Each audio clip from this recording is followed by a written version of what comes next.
Hey, what's up, everyone, and welcome to another episode of the LooseKeys podcast. I'm Brad Chmielewski, and I'm here with Jake Williams. How's it going? What's going on, man? How you been? Doing all right. We have no Ethan Barnowski anymore. He may come back for the podcast, but he's no longer with us here at LooseKeys. Sad to see him go. Good riddance. You know what, Ethan? Get at it. I'm just kidding. We love Ethan. So it was cool. It was cool to do the last episode of the podcast. I think we did that a few weeks ago when I was in town for his last week in the office. So that was fun. It was obviously a short-lived podcast journey with Ethan. We kind of started this idea, and I think we were already in the process of knowing he was moving on to go freelance, and so we of course wish him the best. I was just kidding. I wasn't being a mean, ruthless coworker. Yeah, and I'm sure we'll have him on a future episode coming up here to talk about like how that transition has been. Like I don't know. There's a lot of people that end up going freelance and then go back to full time. It's a cycle that happens. So Right. Sometimes greener on the other side, and you find out you don't like it, and you come back to the studio life or something like that. So we'll have to hear his stories as he learns to work from home and I guess enjoy not leaving the house. Well, I can tell you as someone who doesn't do that, it's great. Yeah. So on the last episode, we talked about like that idea of working from home versus working in the studio. So that's a fun one. If you missed that one, go back and check that out for sure. But on this episode, we want to talk about social media and maybe not so much like best practices, but more so like what we're seeing and how the industry, especially in the design animation world, has been affected by it, especially in the last like year and a half. Mm-hmm. And I feel like we have a little bit of a good insight to talk about this because really early on, a lot of the LooseKeys videos that we did, they were explainer videos. They were social media type websites. They were tools. They were things to get you to sign up, connect with your friends, engage, and get the message out there. But now, we have our like core five, so it's really changed lately. Unless people are signing up for a new thing, and we're all just kind of like figuring out how to use these tools even better. Well, core five, is that a term I need to know here, Brad? Oh, I don't know. I picked five out of my hat. Like what we'd have. Like if I was thinking five, I'd go Facebook, Instagram, Twitter. I think it's core three, man. That's it. I mean, because like stuff like YouTube and Vimeo for artists isn't necessarily a social network, but you could kind of consider that. But yeah, man, I would say probably the big three. But sorry, I didn't mean to call you out. I was like, oh man, is there a thing I don't know? Oh, I don't know. I picked five because yeah. Five sounded like a good amount it didn't seem like a lot and manageable, I guess. But yeah, maybe you're right. It's really three with like YouTube if you do video, and then a couple fringe ones with maybe Pinterest and Tumblr. So. And Dribble, yeah, if you're doing design. So there's definitely a handful out there based on there's like three mass market ones, right, that are pretty good to be sharing regardless of your stuff on there. But then depending on your avenue of creativity, you might have a different social network for you. Vero, everyone's on that, right? Yeah. That was a short-lived minute there. Man, but it's funny too, we're talking about this social media and like sharing stuff, and Ethan, who was doing those GIFs every week, he was using Giphy as like a huge platform for where he would post the GIFs every week. We'd share them on the LooseKeys Tumblr, and they were part of like a LooseKeys overarching thing that we were putting out there, but he put them out on Giphy, which was kind of almost a social network in its degree, but more just a dribble type landing page for your stuff. And he got huge exposure from that. Yeah, and obviously in the community, I think Giphy is an example. At least in the motion design community, I know there have been artists that have taken their stuff off of there because of the Giphy stance about basically you upload, it's theirs, so wherever it goes, it goes. Yeah. You kind of have to, which I don't want to like take sides, but basically, to me, if you put it on the internet, it's gone. Like it's not yours anymore. That's sort of just what happens. Protect it as much as you want to. Yeah, I live in the mindset too. Like if you put it out there, you're putting it out there for people to see. So you can spend all day tracking people down for like stealing it or copying it, but you really just like making stuff. So you're already making the next thing. So if you're fighting for your property on your GIF animation, that just really slows you down. But yeah, so in Ethan's case, it's so funny. This week's episode's about Ethan, is what it is. In Ethan's case, I know that Giphy does work with artists too that have artist pages and posts specific content. So that completely worked out. That other brands or companies saw his work, and that was enough to get him more work. So I think in both of our minds, it's a good place to post stuff. But of course, every artist is different, so everyone's going to have a different opinion as to where they want to put their work and how much they want to hold on to it, right? Yeah. And if that's the case, I mean, why post anything at all, right? Remember when, was it 4 or 5 years ago? I remember we were talking about it. We listened to some tech podcasts sometimes, and they were talking about Instagram's new rules that basically were saying, like, yeah, more or less Bud Light could just, like, if you put it on Instagram and they came to us, we could just give them your picture to use in an ad. And I don't know that ever truly came to fruition that way, but yeah, I think there was probably a couple use cases, but it was more like, hey, use this hashtag and you would be included, but you could not use the hashtag and be included. It's like a loophole to make people feel like they're part of the brand, but they could use it anyway. Right. Yeah, so, definitely the big three, and those will probably be the ones we primarily talk about. I know that we, as a company, have kind of always had a strategy about it a little bit, and a lot of that falls on Brad's shoulders. I have access to the accounts, but I don't want to mess anything up, so I don't do it. But what has been your, strategy, Brad, of using social media, especially? I know you're big on, have always been big on Twitter, you like Instagram these days. Like, what has been your, even Snapchat to a degree, what has been your kind of strategy for getting work out there about us, about what we do? Yeah, so for LooseKeys, early on, like that organic growth was a big part of the business. And that's kind of, that's changed a little bit. Like Facebook, we have our Facebook page. We don't post on there as much because we are incredibly niche, right? It's usually my mom liking stuff, my uncle, your stepmom, or someone in your family liking it. So it's not driving that organic reach on Facebook for us as much anymore. So it's just kind of our Facebook page, as far as LooseKeys goes. We share some stuff we're working on, some stuff we do, like the bigger things we're extremely proud of, articles we write, stuff like that. But for the most part, we're not out there hounding people, because we're also not selling a product that you can just go on the website, buy, and it's delivered. It's not a wallet. It's not a T-shirt. It's something that takes us a lot of time to make, a lot of man hours. So us getting in front of a random person that might need a video isn't always worth it. Yeah, and I think we've always thought, we've had this discussion where our end product a lot of times is advertising for someone else's consumer. Right.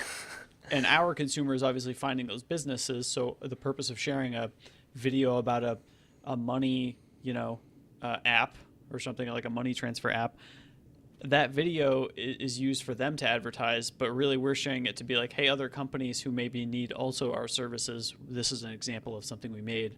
Yeah. So, there's probably a better way to contextualize it. I know some companies use case studies and stuff like that, but in our case, maybe Facebook's not the place for that. So. Yeah, and sometimes we do case studies. We post them on Medium, and maybe we'll share that article to Facebook, or we'll post them on Behance and share that to Facebook. So Facebook is kind of just this place, I think, that we also use as a company and personally, just to kind of share things we are extremely proud of, moments in our lives that's like, hey, family, I want you to know about this too. And if it happens to reach anyone else at this point, that's cool. Maybe that will change as Facebook changes and LooseKeys changes, but right now it's just kind of this, dormant place for us at the moment as far as a company goes. Yeah, and I kind of agree. Even in my personal use of Facebook, it's for my family to know what I'm doing. They're halfway across the country, so it's like it's just for them to know what I'm up to. Yeah, and share pictures of my dog from time to time. But so. But then as far as like Twitter goes, I've been on Twitter for a really long time. Same with you. I think my Twitter anniversary was like 11 years this past month. I got like a little alert. I'm sure I signed up for some service a way long time ago, and then I tweeted it out about a couple weeks ago or a month ago, like, congratulations, 11 years, which makes sense because South by Southwest just happened, and that's kind of when Twitter exposed itself to everybody, and so I jumped on that bandwagon. Yeah, I think you got me beat by a year. I think I was 2008, and we're the oldish guys who remember you used to have to text to make it work. Like, I know, yeah. That's what the point was. I don't even think they had a native app at the time. No, I had to use some web apps early on, or texts, or usually would update from the website. That was good. I didn't even have an iPhone yet, so Okay. that's where it was at. But Twitter seems to be the place that we use quite a bit as a company, and I know personally I use, and it's more of an engagement tool. We'll share stuff again from other places that we've also send that out on Twitter and maybe get some feedback from people like, hey, really like that.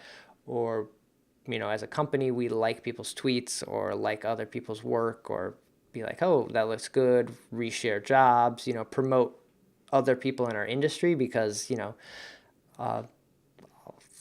we all raise each other here. If we're helping each other find work, sharing each other's work, showing people, there's good work out there, we kind of get attached to that and, let people know like, hey, these guys make good work too. So that's kind of the Twitter philosophy, like be part of the conversation. Yeah, I'll say when I think of Twitter, I think of the Chicago MoGraph community. Usually that's how I met a handful of you guys when I moved to the city without knowing a soul. I knew some of the work coming out of there because I think you had tweeted some, and our buddies over at Run Kick Shout would tweet what they were working on and that kind of stuff. And so Twitter to me was about building a community, and it was how I ended up finding everybody. Now, these days, man, it's just it's a lot of noise. Sure, for sure. This podcast is mainly focused on art and creativity and that kind of thing, and in the space that we're in. So, not going to get into people's like political opinions, but of course, a lot of Twitter these days is a mixed bag of someone's art plus someone's opinions, and of course, it's your account. You can do what you want with it. So that almost magic of it being new is gone as a platform to be able to just like, hey, I'm at this bar, or check in and push it there so you can see that you're at this bar to go meet up with this person or go to this event, that kind of thing. We were actually saying before we started recording the show, dude, I've had this Twitter account for 10 years. I just started using DMs like in the last few months. Oh, wow. Okay. Like I've sent DMs here and there to be like, it was a quick way to like almost like text somebody whose phone number I didn't have, really. But now to me, it's like a way to communicate with artists in a little bit longer form without the hassle of like email, honestly. Like, hey, here's a quick message. It'll send you to your phone about like, oh, congrats on the launch of that spot, that sort of thing. And, I don't know that it's better to send it publicly or privately, but sometimes I just think it's nice to, a lot of times I really just use it to let people know that I think they did a cool thing, because I think that we don't tell people that enough. I think it's way better for you to like have that human connection to say something like that versus just clicking a like button. That's true. Yeah. I think it adds a lot. So yeah, man, DMs, they're pretty awesome. 2018, what's going on? Yeah, I know I've had people reach out on my account and the LooseKeys account, like, hey, can I get your email? Like, who's the best person to talk to? Either have a project or want to learn more about what you're doing. So that sometimes happens on the DM, but it's usually like a introduction to, hey, can I get your email? I want to know who I should talk to.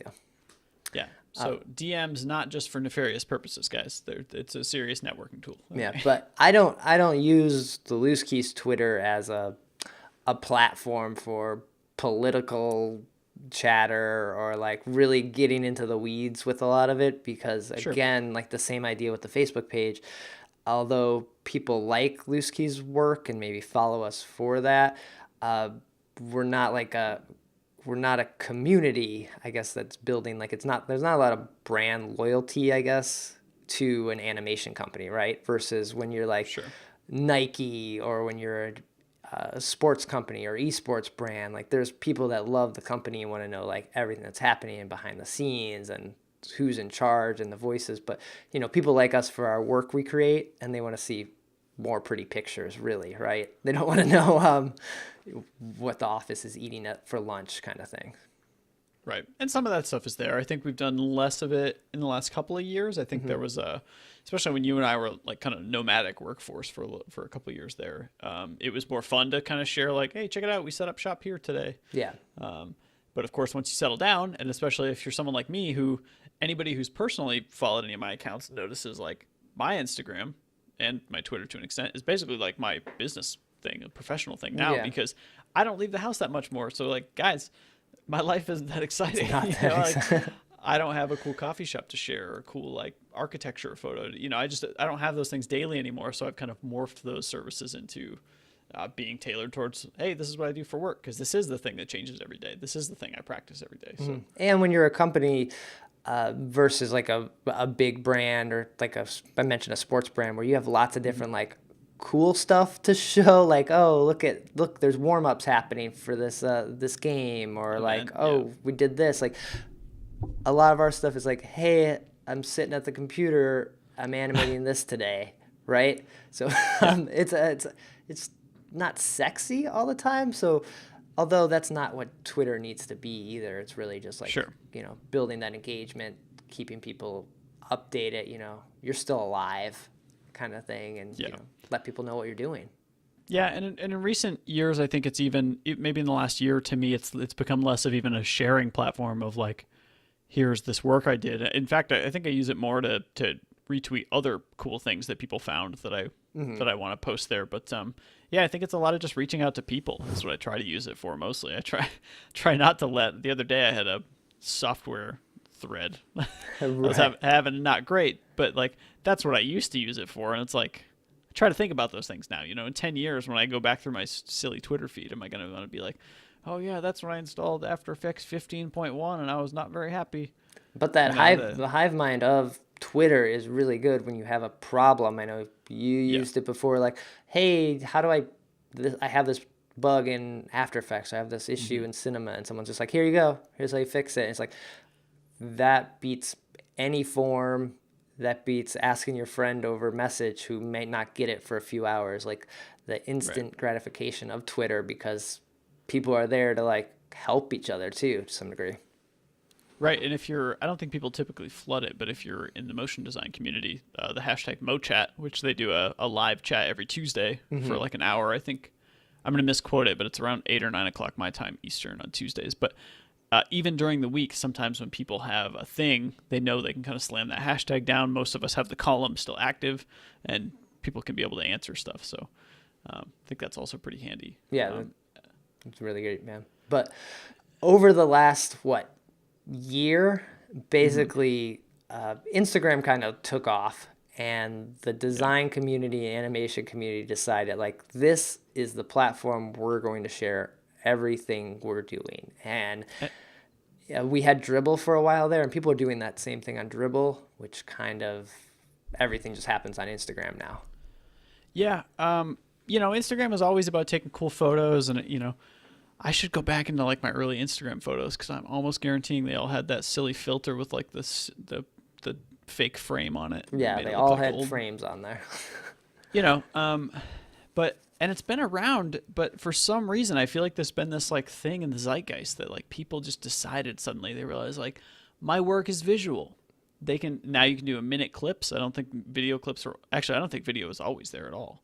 No, I remember when we were working, I believe at Bomb Camp, when video was at it, that might have been when you pushed me around on the chair because they had stabilization on it too, or something like that. Yeah, so that still lives somewhere. Yeah. But, so it's just like, it feels like in the last year, it's kind of been this arms race for artists, designers, especially a lot of the folks that I follow that I like their art, so I want to find it. And then Instagram also jumped on the Snapchat bandwagon, and they do stories now, so you can post. My personal strategy these days, or my thoughts on my Instagram page, is like actual posts are for finished pieces, things I want to share. And my stories for either in progress or like, hey, here's my day, here's my dog, kind of stuff. And honestly, man, I probably watch more stories than I actually ever go through my feed these days, because it's also not chronological. So the algorithm's so weird that it feels like anytime I'm scrolling through, I'm like, oh, that's from 2 days ago. Like, right. And, talking about like sharing the finished work or the behind the scenes stuff like that, we don't necessarily always do with LooseKeys, because it's not that interesting. That story feature, I have used it, and I do use it on LooseKeys sometimes, just to be like, hey, here's what's happening. This isn't something maybe I want to live forever, or it's just a picture of the office that looks the same every week, really. So here it is again for 24 hours. Enjoy. That's the other thing. They go away. And I don't know, something I've been like trying to get away from sometimes is there's this thing that's happened for the last like 10 years, man, with social networks in general, where like, maybe not. Yeah, no, over 10 years since Facebook, right? Where you go to hang out with a group of friends. Maybe it's friends you don't see all the time. So like a meetup. And inevitably the quote or something comes up where it's like, oh, did you see my thing on Facebook? Right. It's like, no, I'm here in person. Just tell me the thing. So sometimes I personally want to eliminate those moments of like, maybe I didn't need to share everything, so that when I do come and see you and get a beer or coffee or whatever, like we have something to talk about. Yeah, it's the worst with people who have babies because you usually would see that. Like, that's a big moment, so it's often like pushed to the top of the feed. But Yeah. if you don't see that as like, oh, what's new? It's like, oh, well, I had a baby. I don't like. It's weird to tell somebody that, and also be told that like, oh, really? Congrats. When? They're like, oh, like a month ago. It's like, oh, all right. Yeah, it's kind of an interesting thing. So that's what I'm seeing a lot more now is kind of, I called it an arms race, but you and I were talking maybe a week or something ago, and kind of the cool thing about being kind of independent creatives, and we don't work at like a large company that, and I guess you could do this at a large company too, is that there's always something to do. There's like, I'm constantly writing on sticky notes like, oh, I had this idea or this thing I wanted to refresh, or oh, here's a sketch I wanted to try out or whatever. But also there's a stress with that, which is there's always something to do. And I think you and I had talked a couple weeks ago about like, I had a weekend day I just picked, and I said, I'm not going to do or think about work. And it was tough, man. Like, putting your phone down these days is pretty tough, but like not going on Instagram to look at stories, to post and see what everyone else is doing and that kind of thing. Sometimes I think you can, it's been called chasing the likes. I like calling them attaboys. Attaboys, I think that's okay. funny. Where you just kind of get whatever the psychology is, whether you know it or not. I think you can get wrapped up in getting that admiration. And I get that. I think coming from a creative space, everybody's kind of different personality types, but I know that I'm the kind of person that, what are those like personality tests, right? They tell you what sort of things in business or like teams you work as. I think I've always pegged high on the recognition one, which is like something that keeps me going, is just people saying, hey, good job. Like that thing you spent a bunch of time on, like that helps. And that's exactly what the psychology of a like is, right? So, yeah, and a lot of creative people are like that, especially when you share something and someone then gives you feedback on it. You're like, well, I was just sharing it. I didn't want your feedback. I just kind of wanted you to say, hey, that's cool. Thanks. I'll keep going then. Like, I didn't need you to bring me down for that moment either. I wanted that like, and I didn't want feedback. If I wanted feedback, I would have asked for feedback. Yeah, and that's the other thing. I don't see that a ton. Instagram has become it's kind of advertising for yourself a little bit. A post is like a finished thing, whereas we've brought up Dribbble a few times here.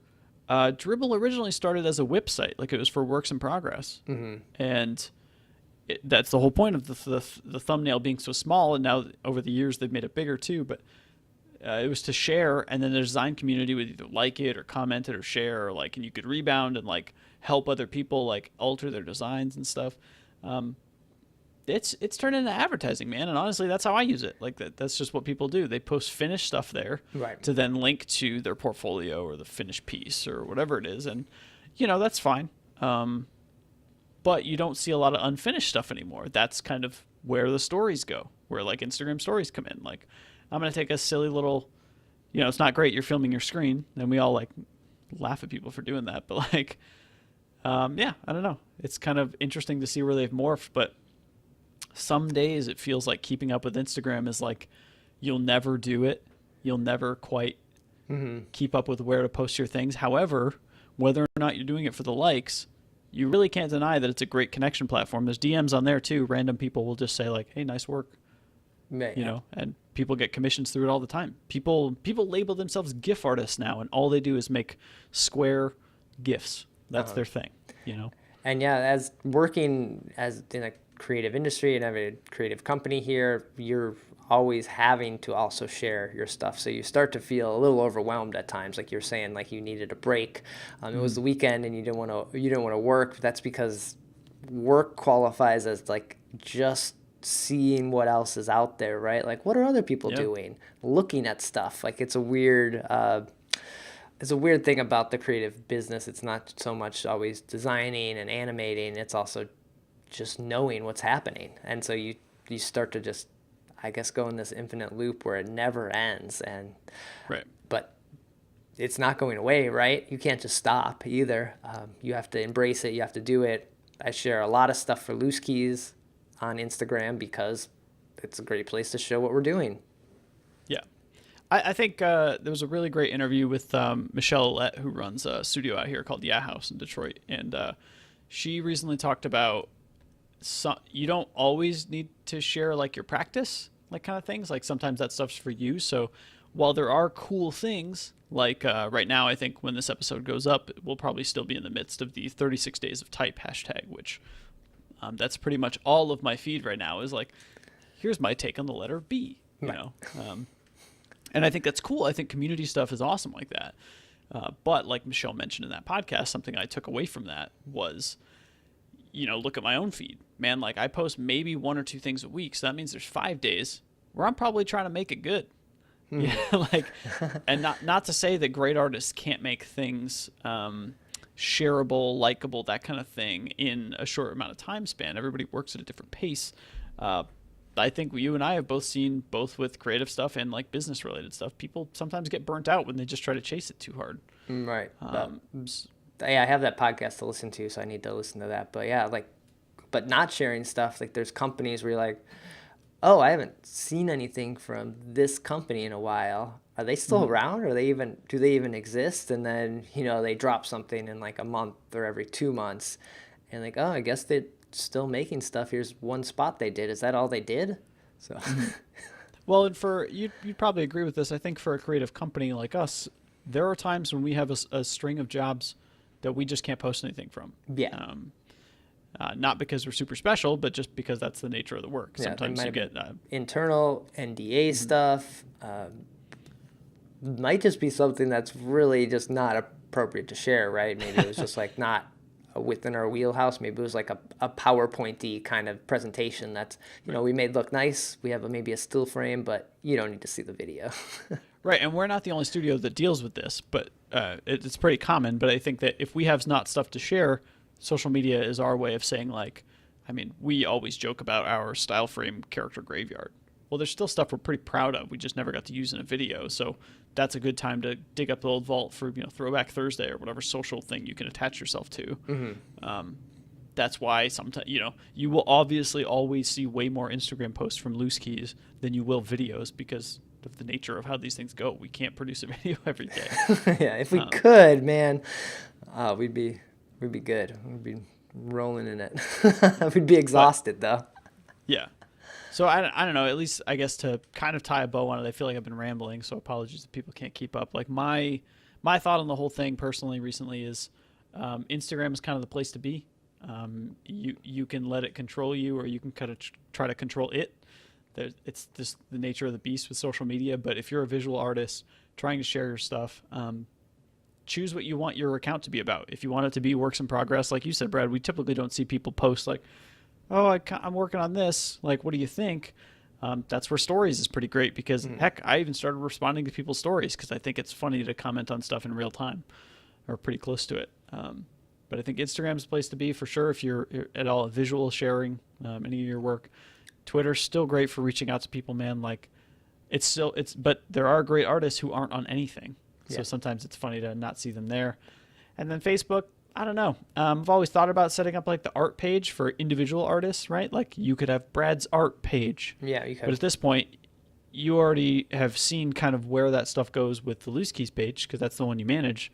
So there's really no reason other than maybe to share a little bit locally. Like maybe that's where your pat on the backs come from, the things that kind of keep you going with your family, like to let them know, I guess, yeah. But for a lot of the stuff I make often goes out through the LooseKeys, right? There's very few times, unless like recently been doing doodles and sharing those on Instagram, but for the most part, everything goes out on LooseKeys because why not, right? That's my personal view of it, but there's not everything doesn't need to go out that way. But I think those are probably the biggest platforms. Obviously Vimeo and Dribbble are pretty big in our community too. I knew there were people for a while using Snapchat to share stuff, but I don't use Snapchat. So not as much. Yeah, I don't. And like the YouTube, we're doing this podcast, it's going out on YouTube. It was another way for us. Like we're saying, we can't make videos every week. We can't, or every Right. day. We can't even make them every week sometimes. So let's do a podcast, get it out there, make sure people are, I guess, engaging with our content on YouTube. So when we do post a video, we get some more eyeballs on it, and people may like it, or they may share it with someone else that needs a video. So they found our conversations about animation interesting and stuck around for the actual work. Yeah, I mean, it's kind of weird. I guess I didn't even think about it. Like, this is kind of social media, but really it's engagement, right? It's sharing what our knowledge is, kind of how we got to this point. So if that helps anybody else who's either looking to get into the space or looking for sort of strategy stuff, we're obviously always open to talk about that stuff, and that's kind of what the podcast has become for us. Mm-hmm. And like we kind of, as you probably heard from this, we're not experts on this. We use these tools a lot, but we're not, we're not community managers. We're not social media experts. We just use them. We kind of see what's working, and we get to experiment because we are creators, so we can create a lot more. That's what's really fun about that versus a social media marketer or expert. They need someone else to help create stuff. We can just create stuff and test and see what works, and it doesn't hurt our business at all just to put something else out there. Right. Yeah. So, fun. Well, I think that is probably pretty good for our conversation here. Of course, there's going to be links to all of our social stuff in the description. You should probably check all those out because we're posting great stuff. And like we said earlier, we'll maybe try to get Ethan on here again sometime in the future, but hopefully we keep kicking these out every couple weeks or so. And if you're enjoying them or you want to hear something else about the business as far as our thoughts on it or about LooseKeys, be sure to leave us a comment, send us a tweet, however you want to get a hold of us. Take it to DM for Jake or whatever you want to do. And we'll be back. Hold your horses. Yeah, we'll be back with another one soon. Take care. See ya.